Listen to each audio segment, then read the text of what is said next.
To Noisettes there and Never Forget You. Right, any second now I'm going to get my special guest on. We have Kaz Hawkins on the FM1 FM radio show. And she's live as well, so hopefully, touch wood, this will work. Okay. That was the Noisettes there. Righty-ho. Right then, a very good morning to Kaz. Can you hear me loud and clearly? I can hear you, Dan. Good morning. Oh, very good morning. Thanks for joining us on this FM1 FM radio show at the very last minute. I know we only contacted... Oh, no, thank you for having me. That's all right. I was listening to your music last night, and I was really impressed by your vocal range and the songs, and I wanted to find more about you as an artist, and if you can tell the listeners about yourself and what type of music you like. So what style of music do you specialise in, and how did you get into music? Well, I think they tagged me with blues, soul, and rock and roll. But I'm a singer-songwriter first and foremost, so I can write in any genre. But I guess the voice, because I have such a big voice. Mm-hmm. And the bluesy side of it, which is why I get tagged with the blues all the time. But we've a great blues family across the UK, so I'm proud to be a part of that. But my mum always used to say that I came out of the womb singing. Wow. That's got to be a first. I've never heard of that one before. If there was an entry in the Guinness Book of Records, I think that would make it, wouldn't it? Yeah. Yeah, so it's always been pretty much there. Oh, and wow. But it's really only been the last, I don't know, it must have been when I hit 40 that stuff started to happen. Yeah. Because it's only really been the last 6-7 years that things have taken off with my original music, because I spent over 20 years on the cover scene in Northern Ireland. So I finally bit the bullet and revealed my songs, and lucky enough, people have taken to them. Oh wow, that's really nice to know. That is, and may it continue for however long you go on. Keep on going. That's what I say. Keep ploughing on. So you're very versatile. You're welcome. You're very versatile. So you cover all genres and everything. Yeah, I read your story, and I must say you're a very inspirational woman. And thank you. Yeah, to come from where you have come through to get to now, I've got total respect for you. Thank you. That's all right. So, do you play any festivals? I know we're a big supporter of the Rhythm and Blues Festival. Have you ever played a festival like that?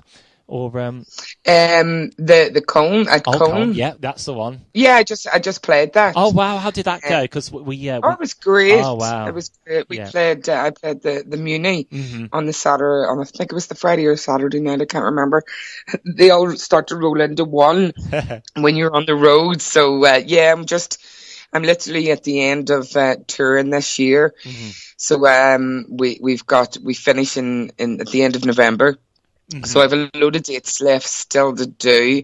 We're doing Carlisle Rock Blues Rock Festival on Saturday the 30th, and then up to Loch Lomond for Calendar Jazz and Blues Festival. So there's a lot of gigs left to do. So you're looking forward to a nice put your feet up afterwards when it's. I am. Dan. One thing. Looking forward to landing on the beach in December with my daughters. Oh, bless you. Doing nothing. Yeah, that. Sometimes you just need to refuel yourself and have a bit of me time. Yeah. One thing I totally respect you for is you're a mental health awareness campaigner, and I wanted to ask how important it is we get the message across about mental health awareness. I know World Mental Health Day is the 10th of October, and do you think there's still kind of negativity? Stigma? Yes, stigma. Yeah, that's what I was looking for. Do you think there's a lot? There's a lot of stigma. I even notice it when I talk. I mean, when I'm doing my shows in art center setup.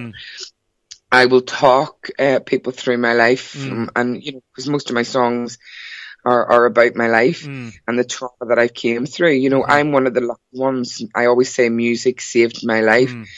So I tell my story in the hope that it'll break down barriers around mental health, and people are always shocked, which is surprising but totally understandable, because information is knowledge, and a lot of people attach a lot of negativity to mental health because they think you're going to lose the plot any second and kind of, go off the edge. But mental illness can range from anything from anxiety, excuse me, to serious mental diseases.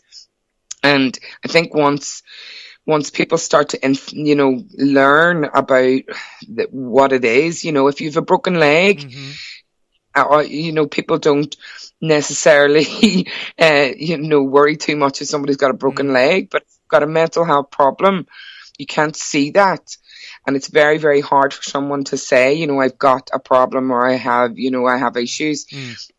So that's what I'm trying to do, is use my story to break down those barriers. And I've travelled around the world. I've lectured to students at Boston University. I'm going to Alabama in January to give talks to young girls in America to try and make them understand that it's okay to talk about these things, and just because you maybe think you don't fit in because of a mental health problem, it doesn't mean to say that you can't be heard and you don't deserve to be heard. But we are making, there are moves being made, and people are starting. It doesn't come fast enough because, especially here in Northern Ireland, we've had so many suicides lately that, we're a small place here, and so we feel the impact of it so very much more that you every week we turn on the TV and something else has happened. And so, it gets frustrating because I know that music saved me. So I believe that music can be used as a mental health tool to help people. So I think that's my legacy to try I've got total respect for you, Kaz, because you do your music as well, and I'm sure you've kind of helped so many people through your music. I hope so, because I looked at your I researched you briefly last night, and you're following you're in a good way. You're following up. You've got a great following, and my fans are amazing. You've touched me, and I'm sure what you just said would touch some of my listeners as well. Right, so back. It's all about the music. So we're going back to the music now, and I've got a single from one of the albums you sent me, and I've chosen this one, if that's okay. It's Hallelujah, Happy People. Yes. Tell us more about this song then. Well, I had written that. It was kind of one of the first songs I think I'd written, and I'd written it about Memphis and Beale Street and the Mississippi steamboats going up the Tennessee River, and it was kind of really about segregation in America. Everybody knows the story. And it was kind of, I had this kind of dream that if the tables was turned and it wasn't whites who had, control, and if it was, it was the old blues guys and women who had control, what would it be? Well, it would be such a party. It would be such a blues rock and roll party up the Mississippi steamboats. Wow. And that's where it came from. It kind of was a celebration of all that's great that comes out of Beale Street on the blues core. And I got the opportunity to go to Beale Street last year. I'm going back in January because I totally love it. And I love the South. I love Memphis. Wow. So it was a great opportunity to finally set foot on the street that I'd written about.